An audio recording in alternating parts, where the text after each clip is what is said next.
Friends, આજે હું share કરીશ તમારી સાથે શક્કરિયાના ગુલાબજાંબુ બનાવવાની રેસીપી. તો આ ગુલાબજાંબુ તમે ઉપવાસ હોય ને તો પણ ખાઈ શકો છો. તો અહીંયા આગળ મોટું એક શક્કરિયું લઈ લીધું છે, એના 3 પીસ પાડી લીધા છે. હવે આપણે એને પહેલાં ધોઈ લઈશું, કારણ કે એનામાં દળ હોય ને એટલે ધોઈ લેવાનો છે. તો આપણે સરસ શક્કરિયાને ધોઈ લીધા છે. હવે સ્ટીમ કરી લઈશું. તો આપણે આને વરારે બાફીશું. જો તમે કુકરમાં બાફશો તો એ એકદમ ઢીલા થઈ જશે, કારણ કે આપણે ઉપવાસમાં ખાવાનો છે એટલે એની અંદર કોર્નફ્લોર આવે નહીં, એટલા માટે. તો આગળ સ્ટીમ કરવા માટે પહેલેથી પાણી ગરમ કરવા મૂક્યું છે. તો વરાળ આવા વર્ગી છે અંદર. હવે આપણે શક્કરિયા એડ કરી દઈશું અંદર, અને અડધો કલાક એકદમ ધીમા તાપે એને આપણે ઢાંકીને બફાવા દઈશું. વચ્ચે વચ્ચે ચેક કરી લઈશું. આપણે 30 મિનિટ થઈ ગઈ છે, તો હવે આપણે ચેક કરી લઈશું.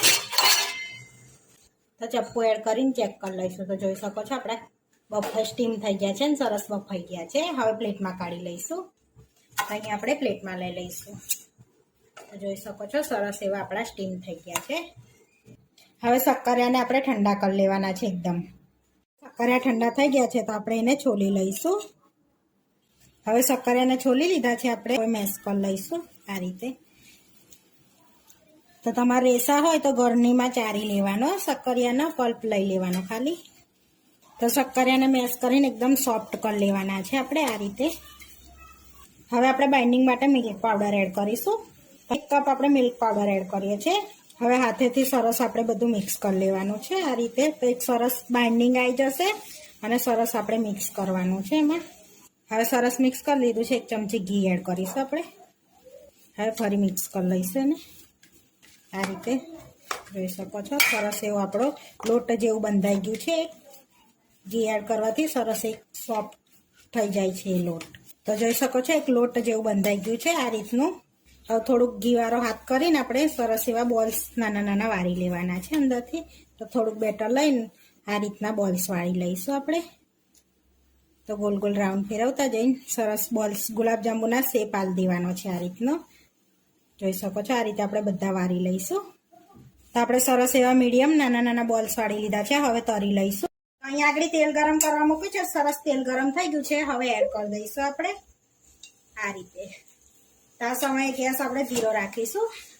તો અહીંયા આગળ થોડાક એડ કરી દીધા છે આપણે. હવે તળાવા દઈશું. તો હવે આપણે આ રીતના પલટાઈશું ને તળી લઈશું આ રીતે, જેથી નીચે ચોટે ના એ.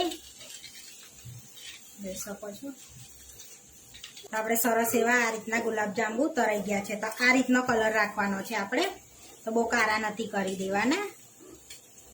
તો હવે આપણે તેલ નીકાળીને પ્લેટમાં કાઢી લઈશું એને આ રીતે. બીજા પણ તળી લઈશું આપણે.